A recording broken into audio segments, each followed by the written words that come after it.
الكره المصريه. كهربا مبروك الفوز، وعملت اضافه في نادي الزمالك وعملت حاجه في نادي الزمالك، واعتقد يعني كنا متوقعين لك كده، وانا قلت كده في حلقتنا مع بعض، واعتقد ان كهربا اضافه مش نادي الزمالك بس للكره المصريه. بسم الله الرحمن الرحيم. طبعا بشكرك طبعا ويبقى على المقدمه الجميله ديت. طبعا الحمد لله الواحد فرحان جدا لان دي اول بطوله ليا مع نادي الزمالك، وبعد شهر بالظبط من ان انا ادخل نادي الزمالك واخد بطوله، دي حاجه كبيره طبعا بالنسبه لي.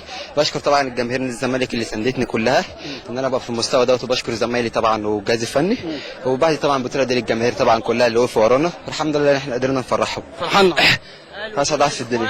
حاجه خاصه لي اكيد طبعا لان البطوله دي طبعا يعني اول بطوله ليا مع نادي الزمالك وبعد شهر، فدي حاجه كبيره بالنسبه لي، لان انت عارف السنين اللي فاتت كانش فيه كتير بطولات، بس الحمد لله طبعا اللي احنا قدرنا ان شاء الله نرجع الالقاب لنادي الزمالك باذن الله الفتره الجايه ان شاء الله. ابتدت تركز معاك، واخد بالك من السؤال؟ بركزوا في ايه؟ مركزين معاك في ايه؟ كل تحركاتك، في كل تحركاتك. والله الحمد لله، يعني الواحد كل ماتش بينزل يقدم افضل ما عنده طبعا عشان خاطر يفرح جماهير الزمالك طبعا يعني، والناس كلها الحمد لله طبعا مسانده من الجماهير بس، والف مبروك للجمهور. كان نفسك تجيب جول النهارده؟ كان نفسي طبعا، بس الحمد لله باسم جاب واحنا الحمد لله كسبنا، وكل يعني الكاس رجع جه لعيبه الزمالك كلها والجهاز الفني. كابتن مستر فييرا قال لكم ايه النهارده؟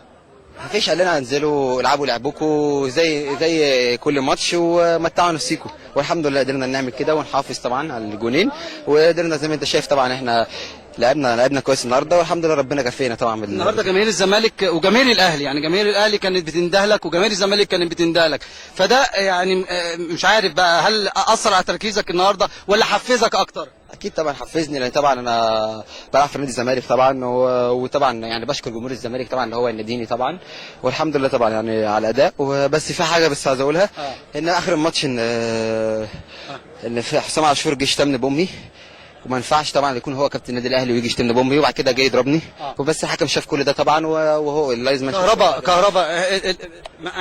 انت اكبر، يعني انت فاهم، انت انا كسبان البطوله، فانا مش هتكلم. انت كهربا الزمالك كلكم بتتعرضوا للمواقف اللي زي دي، ممكن يحصل النهارده مع حسام عاشور، ممكن بكره يحصل معاك انت، كل واحد بيخرج عن شعوره. انا بلعب في نادي الزمالك، بلعب عمري ما لعيب في نادي الزمالك يعمل كده.